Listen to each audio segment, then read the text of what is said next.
Happy Wednesday, everyone. It's Hollywood on the Rocks. A lot going on today. Let's talk Iron Lung and Markiplier, trailers for new movies, and lots of movie news. And let's get Alan here to start the show. Let me try and find Alan before someone else starts pushing me around. Alan. Okay, that's enough. Just go find your stupid dog.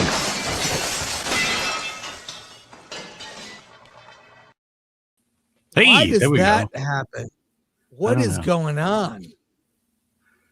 What is going on? Hey, good afternoon. I saw you were on. Good afternoon.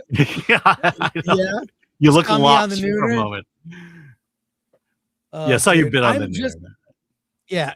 Look, I got to say, I am now coming off a 5-day fast.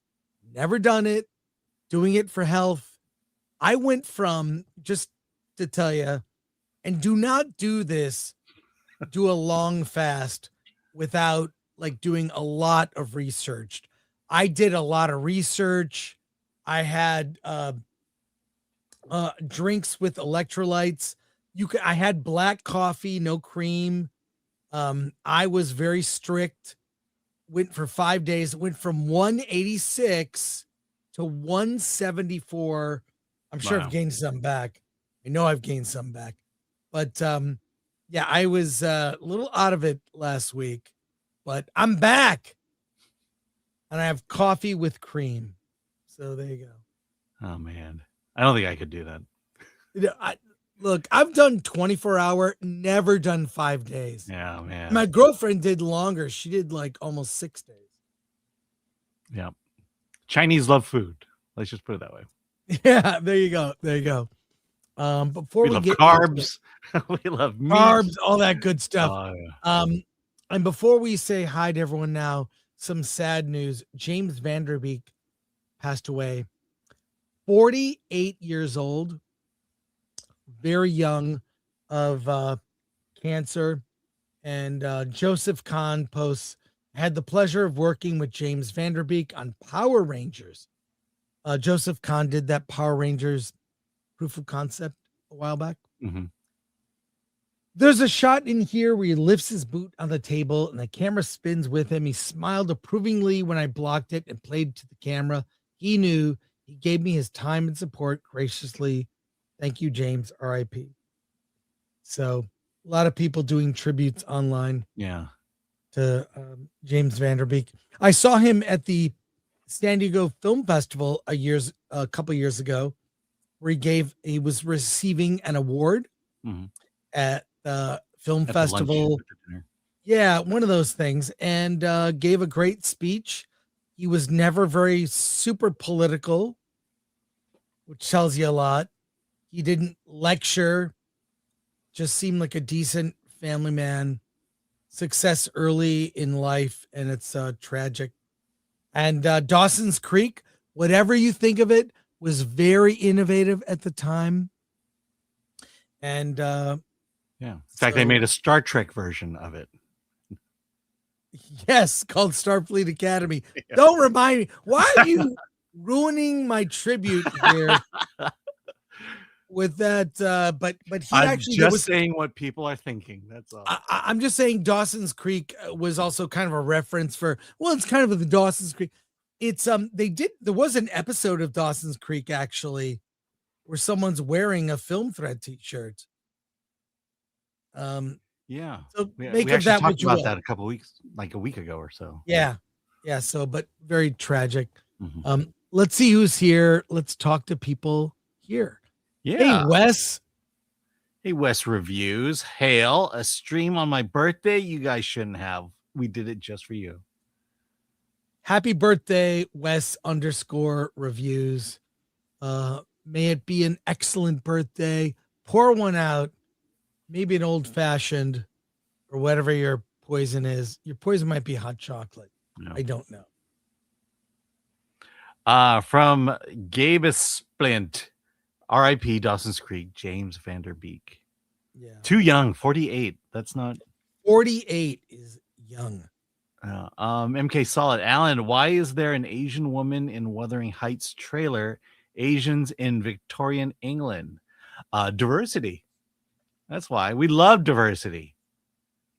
Yep. Thanks, MK Solid. Appreciate you. At least they cast an Asian. Destiny's Captain for 199. They closed the Alamo Draft House where I live. Where do you live? Yeah, where? Which one?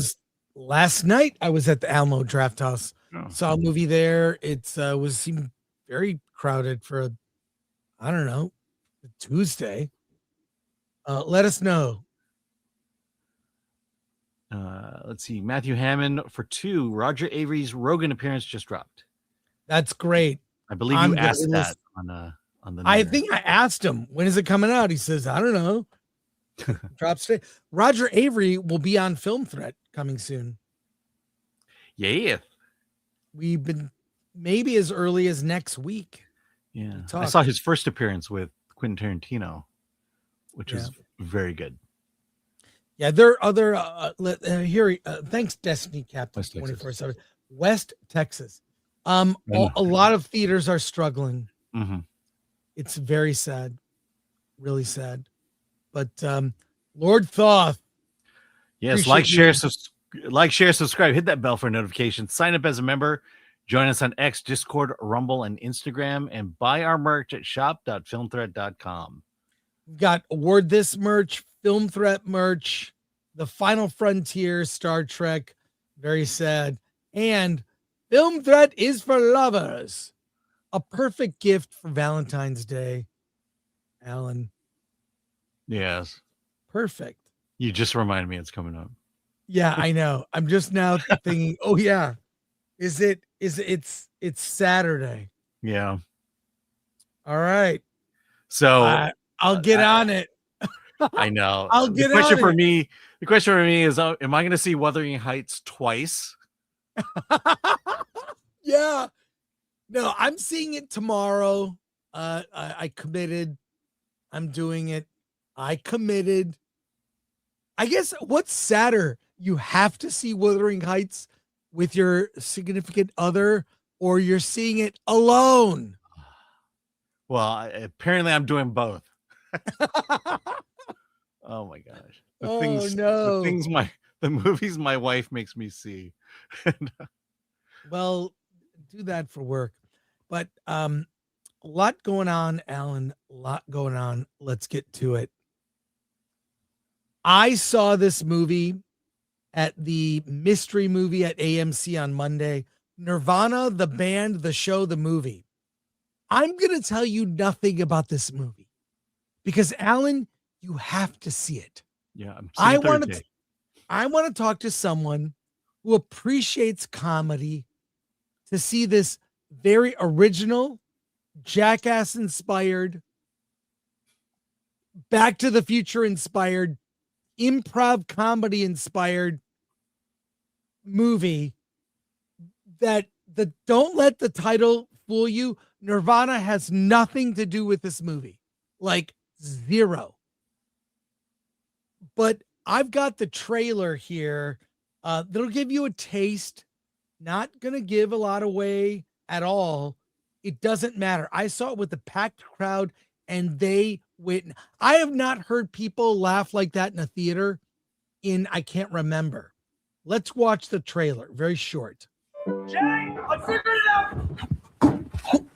Step 1, we skydive into the sky dome. We're going to be quite up high, and with snippers like this, would they be able to cut through like a kind of harness? No, what are you trying to do, though?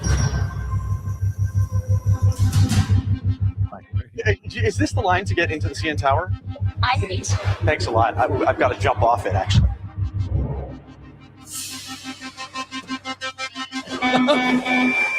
You can master.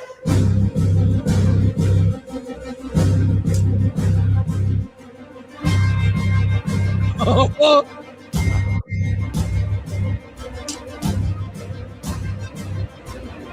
3, 2, I don't want it. 1, no.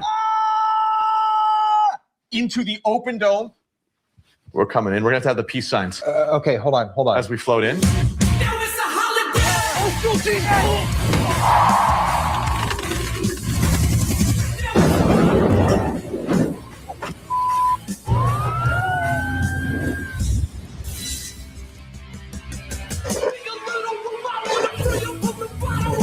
this is funny to you. It's like my whole life is riding on this. Okay, I can only describe it as like a wild improv comedy bit where you're making stuff up, except they're actually doing it. And part of the way they filmed it is that some of the people in the movie didn't know they were part of the movie. Kind of just like a Jackass bit. Did you ever see Bad Grandpa? Like, yeah, from I saw that one. Yeah, it's also like the Borat movies. Is it kind of like that as well? It's like that, but there's way more structured of a story. And I won't tell you anything more.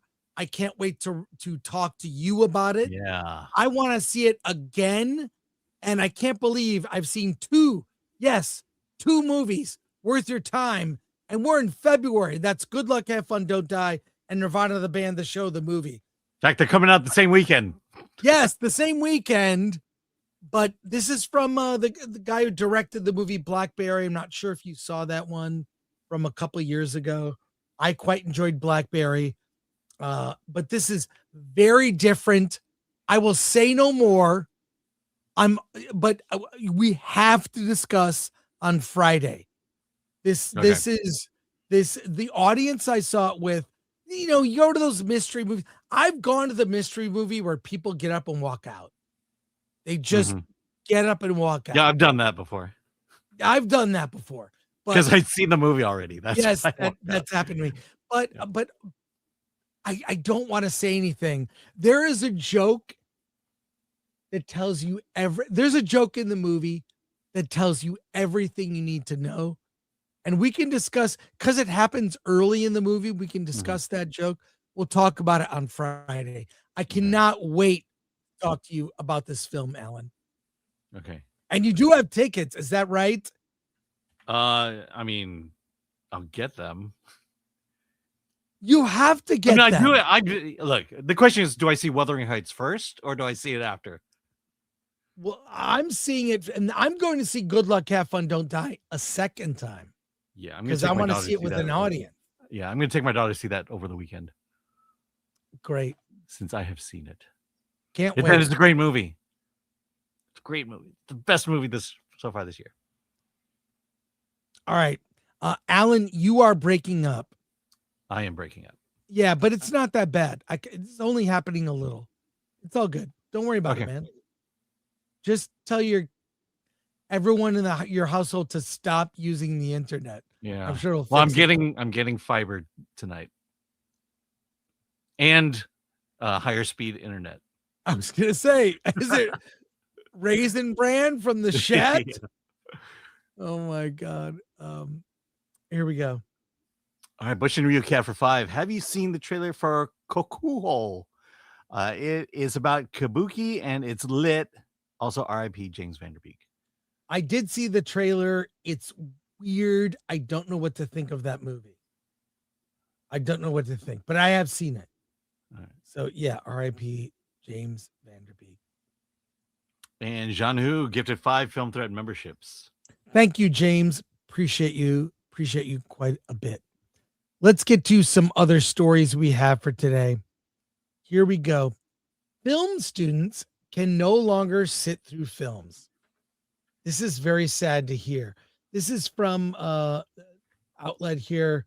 What is it? The Atlantic. I have the unlocked version. The film students who can no longer sit through films. The attention span crisis goes to movies. Goes to the movies. Alan, give me the here's for people that don't have a good attention span. What's the synopsis of this article that you can read? All right, well, let me tell you. Isn't it? Well, funny you should ask, but college professors are facing a problem that once seemed unthinkable. Film students won't sit through movies. What used to feel like the easiest homework imaginable has become the losing battle for attention. I used to think if homework was watching a movie, that would be the best homework ever, said Craig Erpelding, a film professor at University of Wisconsin-Madison. But students will not do it. Across the country, film studies professors report that students increasingly struggle to watch feature feature-length films, a shift that has accelerated since the pandemic. Many instructors now ban electronics during screenings, but enforcement is difficult. Malcolm Turvey of Tufts University said about half the class still sneaks glances at their phone. At USC, Akira Mizuta Lippitt compared his students to addicts in withdrawal. They no longer can go without checking their phone. The more they fidget, eventually they give in. Even when Lippitt explicitly asked students to focus on the crucial final scene of the conversation, some still stared at their phones. You don't have to just pay attention at the very end. You can't get everybody to do that. As professors relax in-person screening requirements, many students stream films on their own, often while multitasking or not watching at all. At Indiana University, internal data reveals the grim numbers.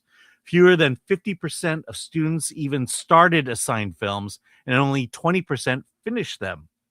After distracted viewing, students frequently misunderstand even the basic plot points. Jeff Smith, also a UW-Madison, found that more than half of his class failed a simple question at the ending of Jules and Jim, choosing answers above Nazis or Ernest Hemingway, neither of which appear in the film. Smith, who taught nearly 20 years, said that he had to grave on a curve to keep the scores from collapsing. Professors largely avoid blaming students, instead pointing out how media consumption has changed. Today, students grew up with smartphones, short-form video, and constant switching between apps. If your body and your psychology are not trained for durations of feature film length, it will just feel excruciatingly long, Lippitt said. Even aspiring filmmakers are not cinephiles. 10 years ago, people who wanted to go study film were cinephiles. Nowadays, they consume the same thing everyone else consumes, which is social media. The industry itself responding. Matt Damon recently said Netflix encourages filmmakers to hook viewers in the first 5 minutes and to repeat plot points for distracted audiences. And some film professors push back. Courses in slow cinema aim to retrain students' attention through minimalist, demanding films. It's very sad, but not surprising. And also, I would, look, I'm guilty of this, not in a movie theater. That's why I have a watch. I can look at the time. But if I'm really engaged, I don't care what time it is. But when you're watching, say, a Netflix show, you can basically glean everything even without watching because they repeat the plot, and you can hear something on Netflix, understand. A lot of great cinema, you have to watch. Mm-hmm. You have to be focused. It's very sad. It's going to result in a terrible generation of new filmmakers. And I don't know what it is. I do think that addiction to devices, apps, is as bad for you as smoking. Maybe not detrimental like to your health in terms of physical health, but I would argue to your mental health. It's sad, but not surprising. And I think the next generation of filmmakers, I don't know. How are they going to, is this something to be beaten? But I believe that I don't think people should have access to any kind of phone until under, I don't know, over 16, social media. It seems, obviously you see the effects of this. Mm-hmm. And here's what I would like. I would like a phone that is stripped down. I don't need a million apps. I've sort of determined the apps I want to use. Something very basic. And when I set up any new app that I'm going to use, I always turn off all notifications. The only notifications I leave on my phone are for calendar. Like you have a movie that starts at 7, 2 hours before I get a notice. Oh, okay. I'll get ready to go. What do you think about this, Alan? Yeah. Two things. One is, what the hell are they teaching in film school if they're not teaching about film? Right. I mean, how do you make a movie if you don't understand what made great films great films? Yeah. And how do you tell a story if you don't know how to tell a story? if you don't know how other people have told the story. I mean, I keep telling people that what the lost art is that no one thinks about like the great movies. What is a great movie to you? Describe it. Why is it great? And then why not just replicate that? Why not? It's ways of making stories engaging. The other thing I wouldn't say replicate. I'd say inspired by. Well, if you're a film student, by that. If you're a film student, I would say replicate it, and then find your own as an exercise way of telling a story. Yeah, as an exercise. Yeah. Because I think there's this arrogance of the youth today that they don't need education. They don't need to look at the past and history. They just know it instinctually, and that's why we get Starfleet Academy. That's why we get all this crap, the acolyte that we have to suffer through, because no one's teaching them this stuff. Look, all this fraud going on in the world. What do they teach in business school nowadays? Do they teach simple economics?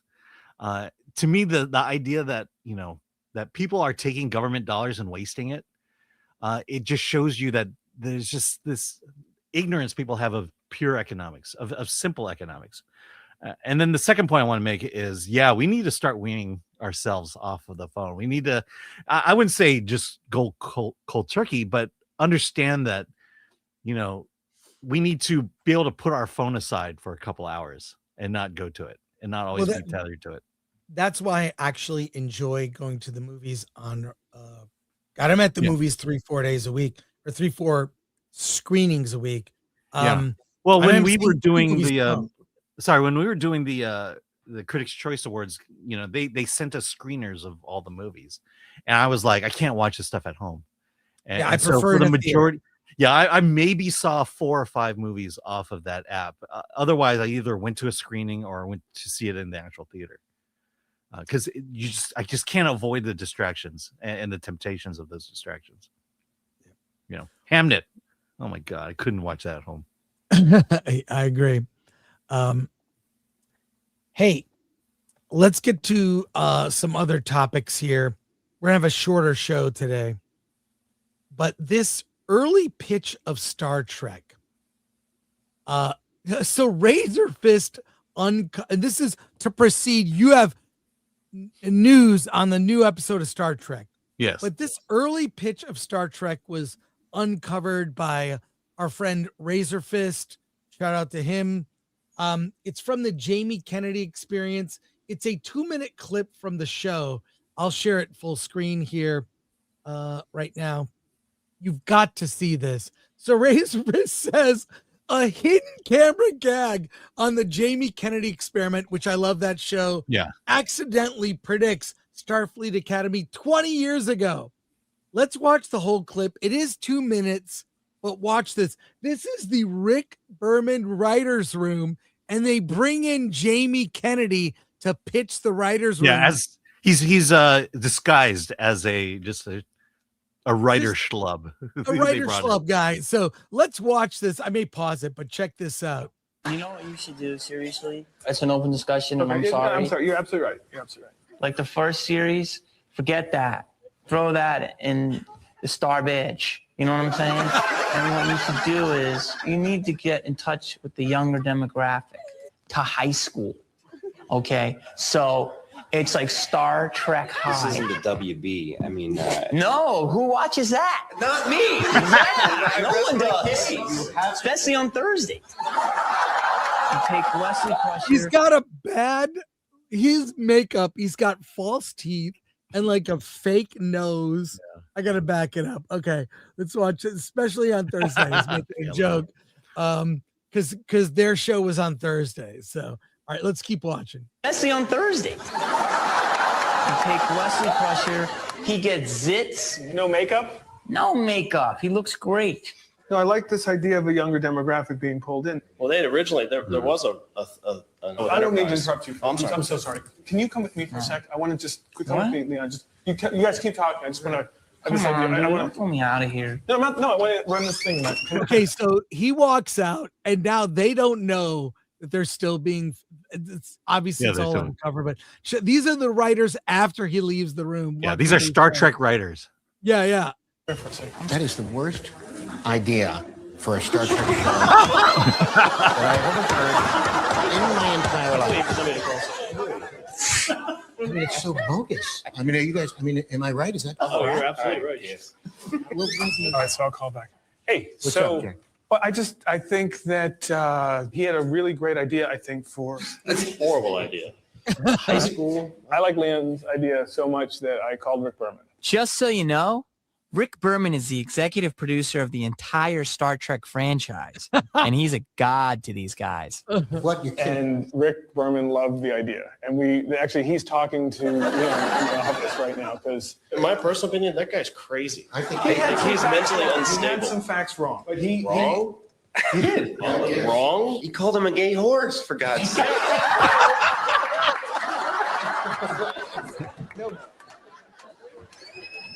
Welcome back. Clearly, there's something there. I think there's something to this idea. The idea sucks. He actually said on the phone was saying how he thought you would be great as the principal on the show. That's actually kind of interesting. That's what I'm saying. We can always use it in a gay character. That would be great. A gay character. Dude, the Millennium Falcon is never going to be the same. It sounds like Star Trek Destruction. The Millennium Falcon will never be the same. Oh my God. Oh God. I love that Of course, show. the comments are roasting it. Here we go. He said make it gay and in high school. And guess what? That's what Starfleet Academy is. Oh my God. Oh my God, man. This early pitch for Star Trek Starfleet Academy. We need to work on our banners here, folks. Well, I mean, Our banners. yeah, Starfleet Academy episode 6 is when they cordon off all the straight students and marginalize them. Is that what's going to happen? Yeah, it's not, but hey, yeah, it could be episode 7. I mean, it's not without the realm of reality. Yeah, well, it's not surprising this was done as like just a sort of a goof. So, well, there you go. There you go. This is actually the perfect time to do an early review of Starfleet Academy episode Yay. 6. Let's bring up a poster that reflects what it's going to be. But Alan, tell me about it. I'm pumped for this episode, and someone I think gets pumped. And we'll show there is a little preview. We'll show that video preview in a second. But tell me, You don't want to show it now? You have it? I don't have it. Okay. No, I'll you get it. mentioned it sounding But, like okay, you actually had it. Give me the review. Give it to me, Okay. Alan. Episode 6. Okay, let's do this. Episode 6. I mean, the review is simple. It sucks. But let's get into the details of the plot. Episode 6 opens with a tender moment between Caleb and his love, Tamira, the Betazoid. They're at the park, looking lovingly into each other's eyes. They walk down the street holding hands, and then they start boning each other in bed. And it's pretty explicit. Never have I ever seen a okay, maybe it happened on Discovery and all these other Kurtzman shows I never watched, but it gets pretty hot and heavy. And I'll just say, if she was endowed, it would really push that TV MA. So we see her naked from the back riding him, and is that and right? a little bit from the side. And yeah, well, look, in television, she is, if it were real life, she would be riding him, but you're not allowed to pump, I guess, on television. So that's as far as that gets. And the encounter is so intense that she enters Caleb's mind. She first brings her into her safe space, this world she created in her mind, because she's a Betazoid, because that's what they do. And then at one point she enters Caleb's mind without consent, and Caleb is thrown off by that. And this is the example of, what men do to women would be considered a Me Too moment, but what women do to men, if a woman does the exact same to a man, it's a teachable moment, because that's who she is. And part of it is, we're going to learn later that she's special, and that her powers are a little more intense than the other Betazoids. And so there you go. Star Trek. So now that they've put their clothes back on, there's this exercise that the entire academy is going to go in. So they board the Athena, and they go off to there's this ship graveyard, which, if I'm not mistaken, I believe it's in Discovery, but there's the USS Miyazaki, and it had a special drive, a singularity drive on there, and because of system malfunctions and stuff like that, the ship kind of imploded on itself, killing everybody. And so what the War College had been doing for years was going to the Miyazaki and kind of doing exercises and things like that. And so the Athena is now allowed to do that as well. And so the way it works is students are put into two groups, the away team and then the support team. The away team goes, their job is to do some certain exercises. In this case, it's to start up a power system. And if they can actually start up the power system, then the teachers who made a bet will win the bet, which is some time on Risa. Made a side bet? Yeah, they made side bets if their group, yeah. Oh. Yeah. And then when Nala and the Jemadar Klingon find out, they make their own side bet. It's funny. It's hilarious. Guarantee you it's funny when you watch it. So while the away team is on the Miyazaki, it is attacked by I forget the name, is the Ravers or something like that. I forget the name of it. It's an alien race that is hybrid human alien, and they're vicious. They take the students hostage, and as we're told, they don't always give the students back, even if you pay them and everything. There's only one person who can help them, and that is why do I keep forgetting their names? It's not even because they're not memorable. That's why you keep forgetting. Exactly. That's why I always have to reference IMDb to get names down. But it's the Paul Giamatti character. Okay. I want to say Kraglin, but that's not it. Noose Baraka. That's it. Noose. So he's the only he doesn't like these aliens at all, and so he's been able to keep them out of his territory, and so they decide that they're going to give him temporary amnesty in exchange for information on how to stop them. And that means that Noose Baraka has to come on board the Athena, and the confrontation between him and Nala is something that only the creators of Starfleet Academy could write. Well, I was bored just by you talking about it. I know. Well, I'll give it some credit here. It's the best of the worst. If we had talked about it more on about chapter 5, I mentioned in episode 5 that the Federation is lost. There's no hope for the Federation just because these are idiots and morons running it. And episode 6 kind of proves it. Let's take a look at this 30-second preview of this episode. The War College and Starfleet Academy will work together in a joint training exercise. Getting some weird readings here. It's not Starfleet. They're boarding the ship. The Furies have a nasty habit of killing their hostages. There's no way a frontal assault ends without bodies. Your cadets are about to be tender, tasty teen cutlets. I mean, it's funny how, Paul Giamatti is the best thing about Starfleet Academy, and B, after a while, you start sympathizing with him and then thinking that maybe he's right. The Furies, that's what it is. The Furies. I can't think of one thing that is the best thing about this show. Well, the least worst thing about the show. The least worst thing. That's more accurate description. Okay. Now, do you want me to do the spoiler? Yes. The thing I've been teasing. Wait. Does the audience want us to do the spoiler?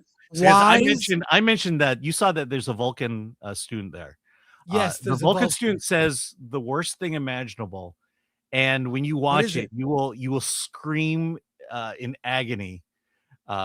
Yeah, we should put a spoiler thing up because part of it is I would prefer that you experience it when it happens, but you know, I hope Gary and the crew are not watching this because just the idea that when they watch it, I can only imagine their faces when they see it happen.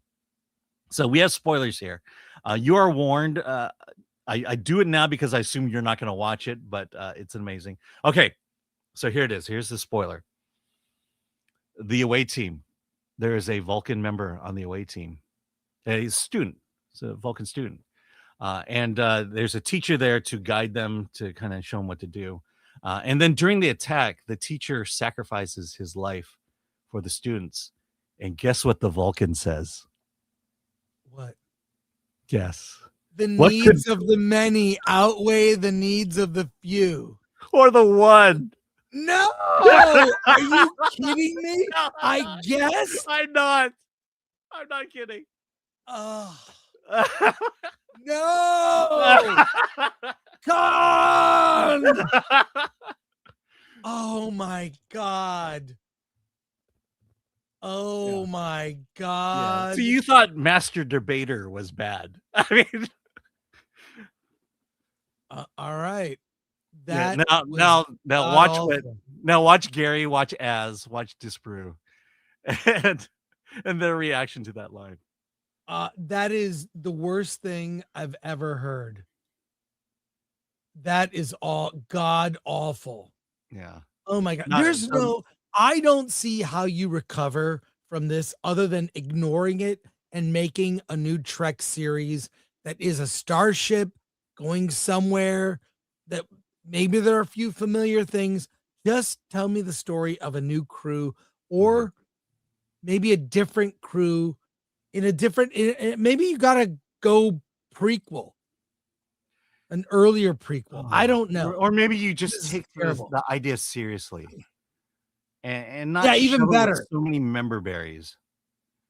Yeah. You know, look, let's talk about this for a second. Hey, throw the spoiler back up. But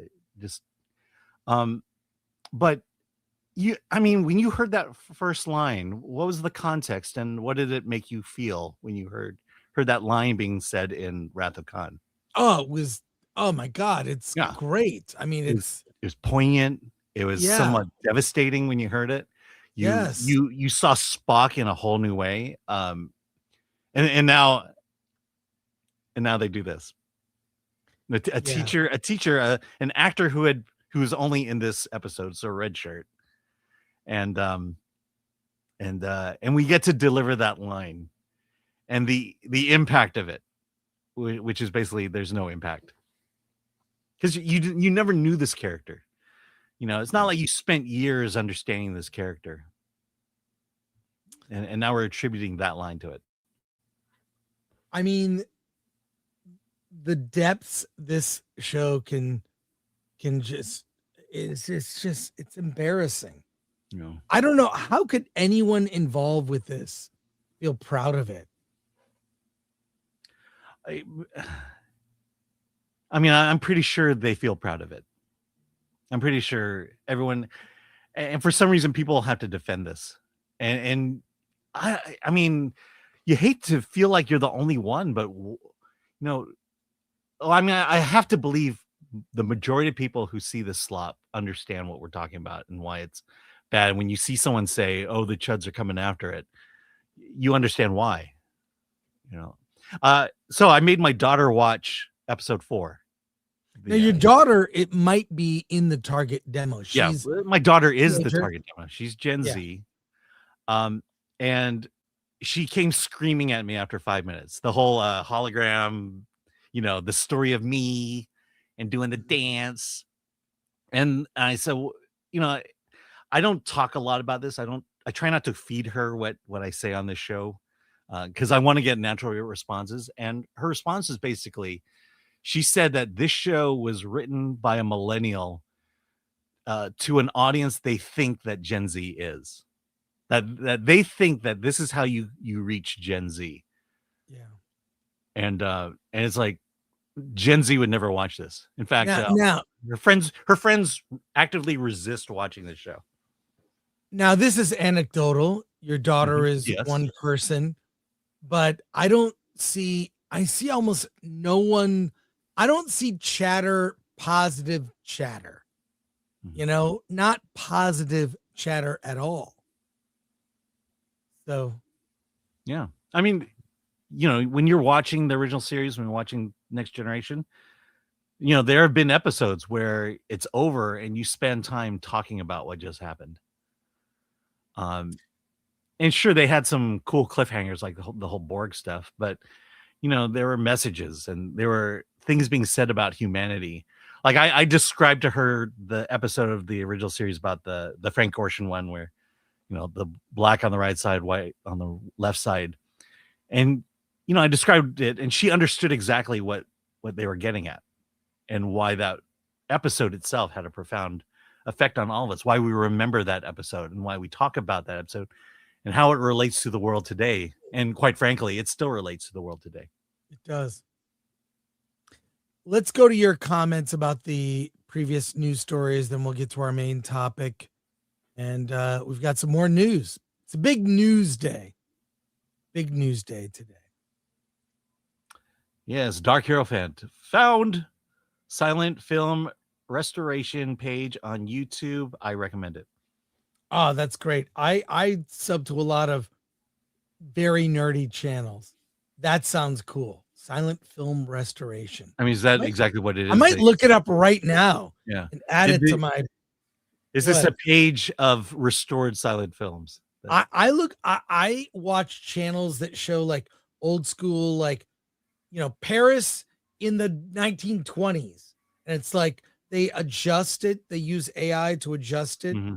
Silent film restoration. I'm going to look that up. While you're looking at it, I should also mention, like, my daughter's never seen anything Star Trek. And she goes, this is a horrible introduction to Star Trek.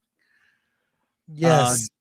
Google sucks balls. It says TikTok brain rot has killed attention spans of Zoomers even more so. Yeah.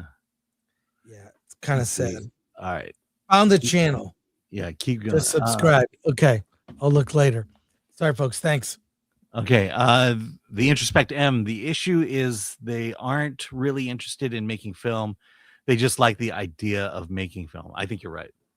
Yeah. The idea that to be part of the alumni of great filmmakers, they don't care. Otherwise, they'd be more serious about it. I'm going to save the Markiplier comments to after we discuss. Okay. Aaron Charman, it's uncanny how accurately he predicted Starfleet Academy. LOL. And gay.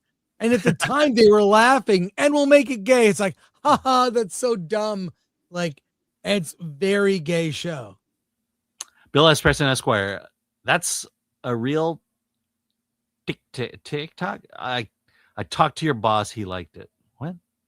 I have no idea what you're trying to say, Bill. Apologies. Okay. GraphWeb for 2. In the name of all that is holy, hashtag cancel Disney Plus. Yeah. Thank you, GraphWeb. I just paid my $39 bill for Disney Plus. Pilgrim Media for 2. Holly Hunter's Georgia accent doesn't work for Star Trek. Oh, the worst thing about this episode. So there's that inevitable meeting between her and Newsbaraka or whatever. He's like waxing on about how bad the Starfleet is and all that stuff. Just look at her face while she's listening to him berate her and Starfleet. It is just typical woke woman face. The great Carfolini for 20. Thank you. That's awesome. Thank you. Speaking of Giamatti, have you seen the film The Napa Boys, coming out later this month, based on a joke of a legacy sequel to Sideways? It's the funniest movie in the last 20 years and real independent cinema timeless classic. I don't know. Chris already said he saw the funniest movie. I haven't seen The Napa Boys. On my radar now. I'm going to go see. I can't believe we got 2 decent movies so far this year. Yeah. 2 decent films. We might actually get a third one now. The Quiet Lion for $4.99. Hey, Chris and Alan. Chris, I hear you like to drink old fashions. Where, in your opinion, is the best old fashioned in America? Hail Film Threat. Oh, wow. I don't think I've ever had this is the greatest in America. But everyone makes an old fashioned different. They're different everywhere. There's a restaurant on Fair Oaks Avenue in Pasadena that I like called the Raymond. It's like an old house converted into a restaurant. They have a happy hour. They have an amazing old fashioned there. So, Am I wrong? Is it vodka and lemonade? Is it, or is it? Yes, you are wrong. Okay, what is it? You are wrong. It's a lot of things. Okay. Everyone makes it different. Some people put orange peel. Some people smoke it. There's smoking old fashioned. I would say the Raymond has my favorite old fashioned. Not something I drink very often. It's a sipper. You know, like you get one, I can have maybe 2, and that's it. But I love old fashions, bourbon, and various ways to make it with little orange peel in there. Smoke. And so, yeah, love it. It's a treat. It's a treat. I'll just say every time I meet you at an event with an open bar, it's the old. But I don't have old fashions all the time. Not all the time, but enough to make this quote or comment true. Phil Mitchell's Fist became a YouTube member. Welcome aboard. Thank you for that. You look just like Jimmy Kimmel. Darth Yeager, keep Nimoy's words out of your damn Kurtzman trick. Damn mouth, Kurtzman trick. Keep Nimoy's name out your damn mouth, Kurtzman Trek. I think that'd be the way I would say it. Davina Duckworth, more red flags than a communist parade. That's right. That's right. Well, let's talk Markiplier. What he has achieved with Iron Lung is incredibly significant. And what I like about it is that he is now the 3rd YouTuber that I'm aware of that has stuck to his guns. And do you want to have a separate conversation there? What's going on? Do they know you're kind of on YouTube doing a show? Yeah. We start this over. Was I not muted? You were muted. Okay. We're seeing you like turn away and whatever. Should we just wait? Okay. No, I'm done. I'll stop and wait. Are you done? She's gone. She's gone. Maybe not bad while he's trying to do his job. Just saying. Just saying. Markiplier. Back to it. I was trying to make a good point. I was hoping you were listening because I always like when you have comments on what I'm saying. I like to hear what you have to say. Okay. I like to hear what you're saying. I apologize. I don't know why she keeps coming in the room. Yeah. One thing. Hey, get out of the room. Get out of the room. Okay. She out? She's gone. Okay. So I just didn't want to berate my child on camera. You can go off camera and berate her. I won't mind. All right. All right. Let's start over. What Markiplier has done with his film Iron Lung is significant. He's the 3rd YouTuber that I'm even aware of that has now made a movie that's made money. Of course, we know about Chris Stuckman's film that was profitable, mainly because it was made on a Kickstarter for which you earn the money, you raise the money. There's no equity you need to give away. And that movie came out, was made for very little money, and it was a profit. The brothers who made Bring Her Back, now on their 2nd film, came from YouTube. And they achieved the impossible. Again, a profitable movie. Whatever you think of the movie Iron Lung, maybe you're not a horror fan. It's also a specific type of horror. It all takes place in one location. Set aside everything, your opinion about the film itself. the achievement to be in the top 10 box office and make a profitable movie. This is a trend that needs to continue. So in the last 1 year, 1 calendar year, we've had 3 YouTubers, 3 make movies that made money. And he spoke recently. I have a clip here we can take a look at of him talking about the challenges of, working in traditional film. Obviously, YouTubers, they get experience in creating content. I'm going to start. This thing is queued up here. So this is from his channel. Let me share it with you here, and let's hear what he has to say. And I got to hand it to him. Huge achievement. I still say he could play Keanu Reeves' brother in a movie. His chubbier brother, yes. What? Yeah, well, whatever. I'm just saying, let's hear what he has to say here in this clip. That is largely because I think that there is a fundamental problem in terms of making things like this. I think he's referring to how stupid the industry is. Like, when you realize so many things about this industry are smoke and mirrors, whether it be some awards event or how people are paid or how much people are paid. You're looking at this industry like going for your dream. I'm going to go for my dream. Okay. Go for my dream. And I'm going to sell that script and make a lot of money. There are so many narratives about this industry that are complete lies that attract people that if they knew the truth, they would never attempt it. It's foolish to go out and make an indie movie thinking, even as much as Markiplier has had success, even he would tell you getting there, people who have succeeded make it look easy. Anyways, he continues here. So he did have, look, again, Iron Lung is not going to be for everybody, but he carried through his vision, and kudos to him for sticking to it. And it's a challenge to make a 1 location feature length movie, and it's over 2 hours. So I gave my review, looked that up. For me, I was never bored. I was confused as information was just eked out. And I'm told the movie gives actually more info about a lot of what's going on than even the game. And part of it is they don't tell you what's going on, and that makes it all the more mysterious and creepy.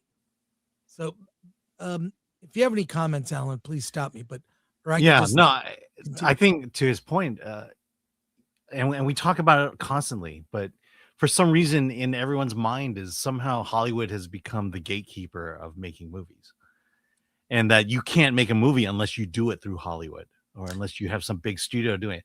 And the reality is you don't need Hollywood. He made a movie on his own. He got distribution on his own. You do not need Hollywood. Good luck, have fun, don't die. No studio involvement. Every dollar of your ticket goes right to Gore Verbinski and Blair Cliff Entertainment. That is where, quite frankly, I hope the trend is going, is that Hollywood makes less and independent filmmakers make more, and we can go to theaters and see those movies. And what I want to add, what Markiplier represents is that there is no barrier to entry to being an indie filmmaker and releasing your movie. And because Hollywood continues to fail, there is an opportunity for indies to directly approach the chains, the Regals, the AMCs, the Draft House, with a film during a window where they may be a lapse in quality Hollywood movies like a Jan or a Feb, to put your movie out. Fathom Events is taking advantage of that. Angel Studios is taking advantage, and Markiplier's company is doing that. Back to more of what award shows are bullshit. All award shows are bullshit. Except award this. That's the only one. That's the only genuine award show. Well, I'd say with it, award this is actually more fun. Yeah. We should maybe Markiplier will be a nominee. You never know. I hear he lives in Arcadia, which is like right next to where I live. Yeah, only 2 hours from the Frida Cinema. Well, no, I live close to Arcadia. I'm saying I might have run into him at the Santa Anita AMC, where his movie is playing, by the way. But again, you hear people complain like Hollywood, they're not diversity, inclusion. Indie film has always been diverse and inclusive because anyone can do it. And rather than complain, you can just make something. Anyways, I like a lot of what he has to say, but even here we go. I like that he's kind of he's self-aware and humble with a wink. And he did the hard work to get where he is and earn that success. Anyway, well, he could have failed miserably. He also could have failed. Yeah, he also could have failed. It's all right. I think that's the for the amount of money the movie was made for, even if it didn't open in theaters and make money, he would have made his money back international. Just a streaming deal, a Blu-ray, a VOD release, he would have made that money back. $3 million budget, he would have done fine. So, all right, let's continue here. Past few years He's talking about how screwed up this industry is, which is something we talk about all the time. It's the business model is broken and unsustainable. And they lean into it. They constantly yes, lean but into it. the thing is, indie film always reinvents that model. Is always being reinvented, and then Hollywood will actually steal from Marvel movies. The early Marvel movies, you know, the ones you still like, were built by mostly indie filmmakers. Jon Favreau came from indie film. His movie Swingers premiered at the Telluride Film Festival in the late 90s. James Gunn came from indie film. Almost all the people who made the early Marvel movies came from indie or had an indie spirit. They were not Hollywood directors because Marvel really couldn't afford Hollywood directors. We should call it the Paramount Marvel movies. The Paramount Marvel. Yeah. Anyways, a little bit more here, and then we'll put a link to the description for this whole commentary. So the thing is, some of the best deals you can make are the ones where you say no. And I guarantee, in order to succeed, a lot of people said no to a lot of things. If you know anything about the making of the original Star Wars, George Lucas said no a lot. It's making things on your own terms and sticking to your guns and saying no. So, and it's not, you can easily say, well, he brought his huge audience. Maybe, but I've seen a lot of movies that cast YouTubers that weren't huge successes. Just because someone has social media cred and a big following, that following doesn't necessarily follow you from one medium to another. It's not a guarantee. For a second. Yeah. I mean, I think he's talking about distribution here, or the fact that, we're telling indie filmmakers, make your movie. And as you say, be willing to say no, because there are wolves out there who will take your movie and show you nothing in return. There are companies that will distribute your movie and do zero advertising. And so, you've just given over your film and no one's seeing it because, they won't advertise it and they expect you to advertise it. You've just got to get smart about things and realize that Yeah, the conversations I've had. I had at least 5 conversations at Award This with filmmakers, and they were all, I'm right now selling my movie or marketing my movie, and sadly, that's the reality. You make the movie, and then you have to promote the movie. You just can't just make the movie, and I think he's speaking to that there. And there are wolves out there who will rob you blind, delivering on a promise that your movie will be seen by everybody. 100%. I can't tell you how many filmmakers I've spoken to who made bad deals. The way to not make a bad deal is say no. Do it on your terms. Yeah. I know. And look at the details of the deal. Right. Don't get desperate to where you'll sign anything. But anyways, this is a very good, it's not an interview. It's him just talking about, how he got to where he is and sort of self-awareness about the process and whatnot. But let's just finish it out. And I just wanted people to see this. You can watch the whole thing. This is part of where he addresses this, but let's finish this out here real quick. Then this I'll leave it there. Check it out. We'll put a link in the description. It's open invitation to Markiplier to come here and talk to us. I don't know, a small little YouTube channel like Film Threat, but I applaud his success. There's a lot of people are going to see the movie. It's not going to be for them. I don't think it's necessarily for you, Alan. You're not a horror fan. No, I'm not. But the achievement is so important. So I want people to be inspired by his success and then do your own thing. Because again, those people, it's usually in traditional Hollywood, that are constantly complaining. I didn't get hired because I'm this. I didn't get hired. You know what? You might not be talented. You might not be. You might not be talented in that area. That's okay. Filmmaking is a team sport.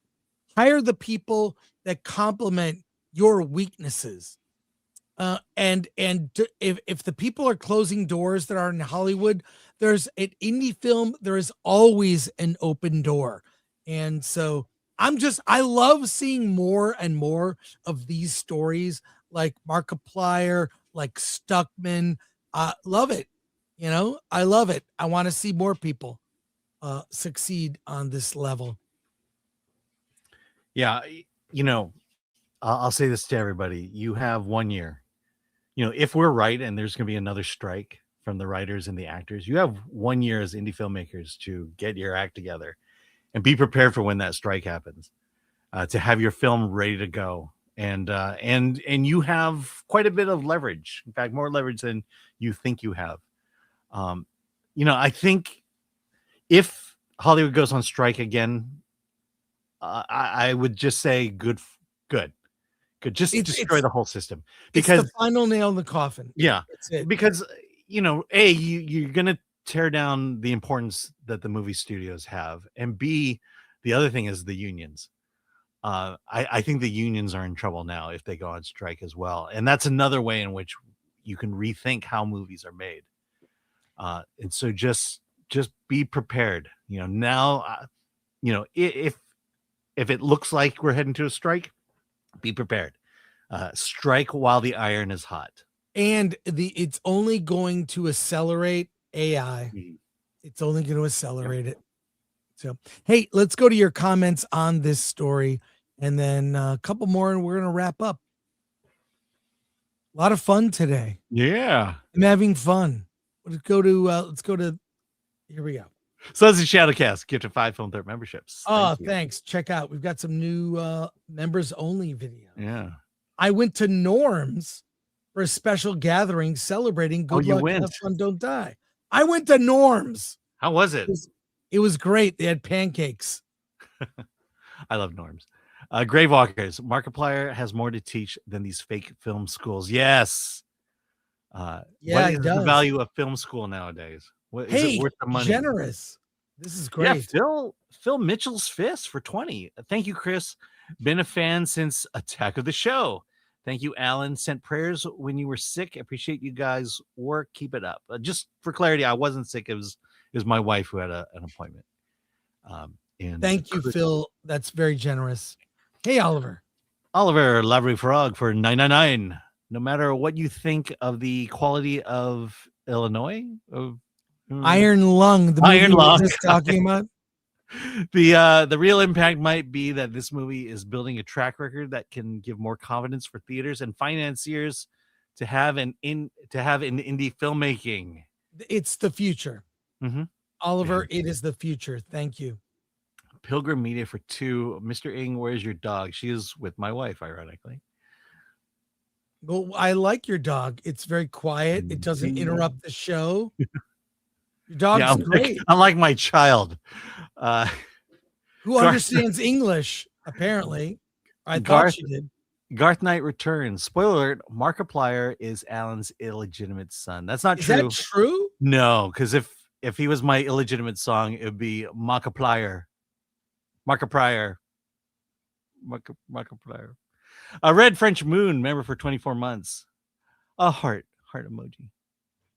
Oh, thanks. Red French Moon. Appreciate it. Happy Valentine's Day to you. Tony Elias. Mark had to learn how to distribute the film all by himself, and many of his fans helped him and used word of mouth to tell the local theaters to play his film. Him and his fan base are great. That's so great. I subbed to his channel. Christopher Moonlight Productions. Indie film making is no longer a joke. We don't need the Hollywood economy. We can make our own. By the way, Escape from Planet Omega 12. First look is dropping on my channel this Saturday. Send us the trailer, Chris, so we can react to it. Yeah, and then give me a press release and we'll put a news item out. Yeah, just do you have a video we can embed? Yeah. So, but I can also put it on the website. That's what I'm saying too.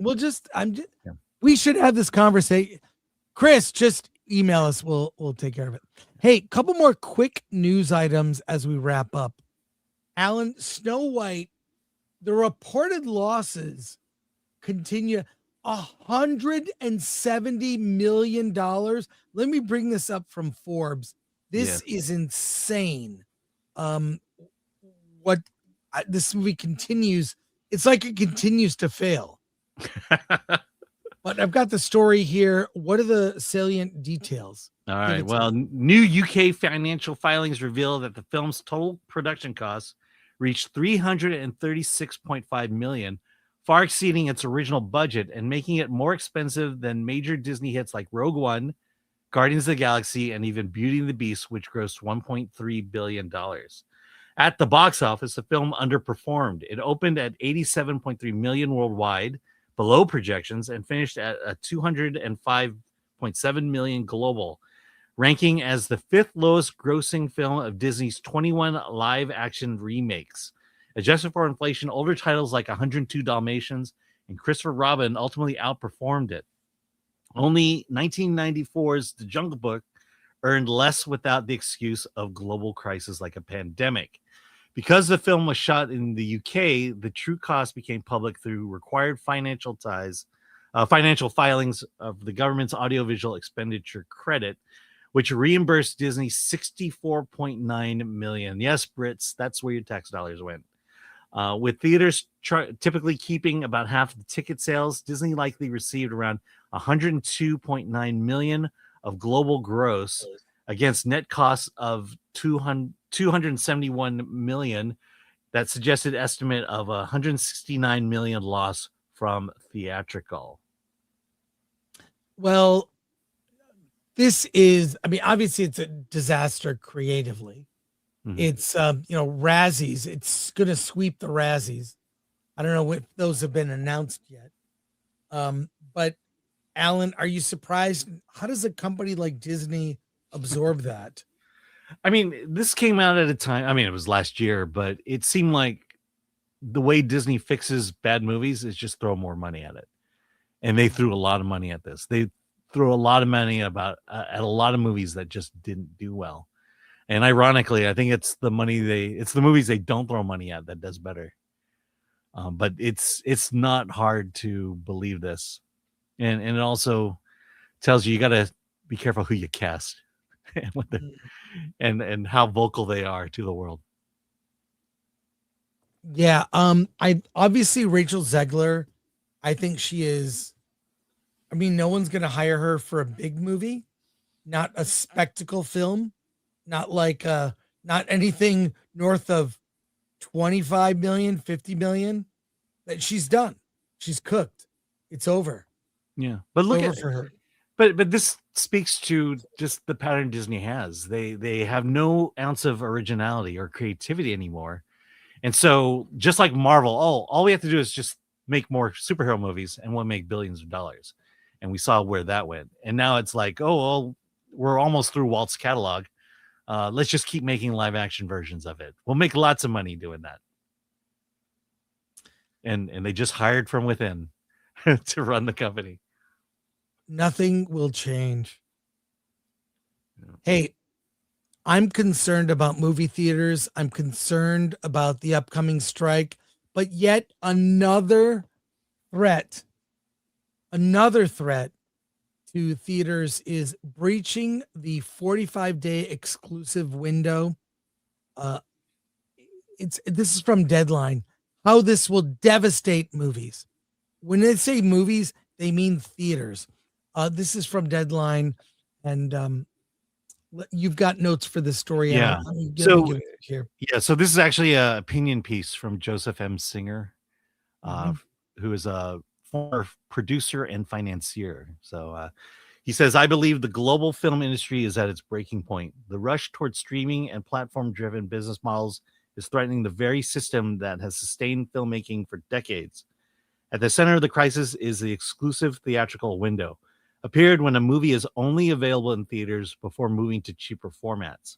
If this window is shortened too much, especially below 45 days before TVOD, theatrical distribution will collapse. This is not speculation. It is supported by decades of data and disciplined financial analysis. In this business, a window is how a film earns value over time.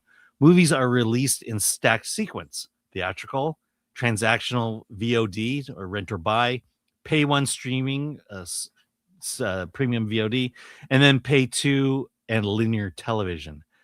The structure allows studios to get paid multiple times for the same movie. Most movies do not make money in theaters alone. The theatrical run creates momentum, cultural relevance, and pricing power that drives later revenue.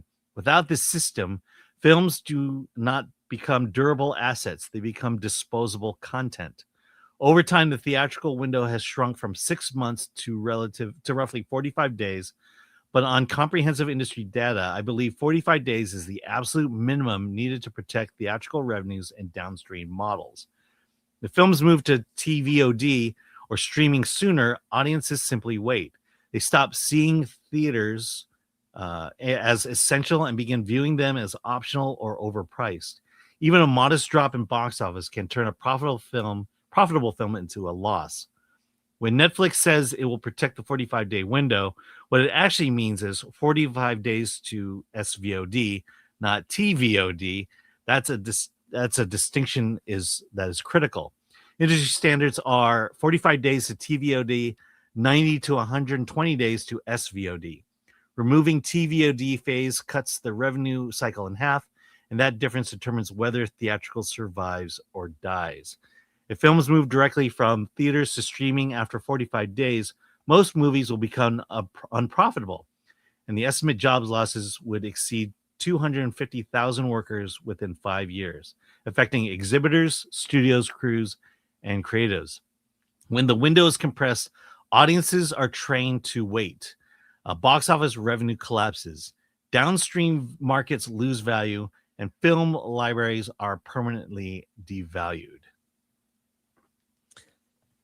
Well, this is a surprise to no one.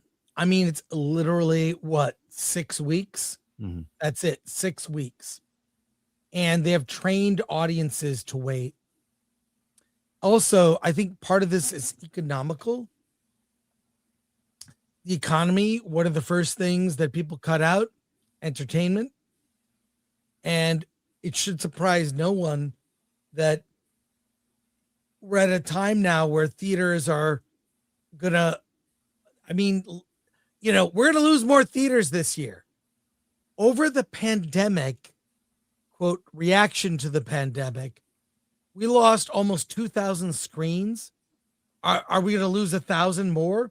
And if Hollywood goes on strike, there will be a desire for content to fill those remaining theaters. Again, as you were saying in the last news story, that may bust the unions at some point. People are just like, we can't deal with this any longer. Yeah. So I don't know. What are your thoughts, Alan? Yeah, I mean, you can only lose so much. The issue here is, for some reason, the studios are, they're on the get rich quick model. They need all the money and they want it all now, and that's why we're collapsing. As opposed to realizing that your film can make more money over time versus less money now. And as the article points out, that's a studio decision, but then it has ramifications. And that affects theaters, people who work at theaters, people who send movies to theaters. No one understands the scope of these decisions. And to your point, if I have to believe that if Hollywood goes on strike, that not only affects the box office, but it also affects our perception of the big studios. We will actively now hate them. Not only hate them, but hate the unions that are involved as well. No one wins from a public relations standpoint if they go on strike this year. Let's go to comments. Foolish am we Wiccan. Foolish me Wiccan. Okay. These progressive writers are more concerned with trolling. Can I try it? Foolish American. Okay. Okay. These progressive writers are more concerned with trolling us. The losses are worth it more for them. Thanks, Alan. Appreciate it. You're welcome. Tony Elias, Caroline Reed, at the end of the article claims that Lilo and Stitch covered Snow White's losses, but all the other Disney box office bombs in 2025 certainly weren't covered. Yes, oh, you mean like all the Marvel movies? Brock Samsonite, they lost more money on these pictures than Rachel Zegler has made in her career acting. Yes. Duckworth, Netflix has zero commitment to theatrical release. Let's not kid ourselves. Yeah, they'll commit to a 45-day theatrical window until they don't. Yeah. Hit Gary Daly. All these studios are making fewer movies now because they're not profitable anymore, or just stop. 45 days Slop. in the slop. 45 days in the theater is what are you? 45 days in the theater. What are you going to show the rest of the year? And this is where indie films come in. Techniques. Netflix is committed to maximizing eyeballs on Netflix. They will screw the theaters. Yes, that is a stated goal. Sir Dirty Dog, there will be nowhere left to fill up our dates. The drive-in, if there's one in your if there's town. one near you, yeah. That's going to wrap it up for us today. Want to thank our mods, Lord Thoth, MK Solid, Ololique, Atomic Lori, Glenn Uccio, our producers. I thank Alan for doing his best, in spite of his family, doing everything they can to derail him. Yeah. They did not succeed. They failed. Oh, my daughter says hi, by the way. She hopes you're doing well. Tell her to say hi after the show. So, thanks. We'll be back on Friday. We have actually a lot of movies to review on Friday. We will talk about Nirvana, the band, the show, the movie. We'll talk a little bit about Good Luck, Have Fun, Don't Die, along with Wuthering Heights, among others. It's going to be a big show this Friday. I can't wait. And we have an interview, and I don't remember who it's with, but it's with an indie filmmaker who will teach us a lot. So there you go. And thanks everyone for hanging out with us. Thanks, everyone. What? No, What? look, we appreciate you being here and we appreciate your support. We'll be back Friday. Alan? Let's get out of here.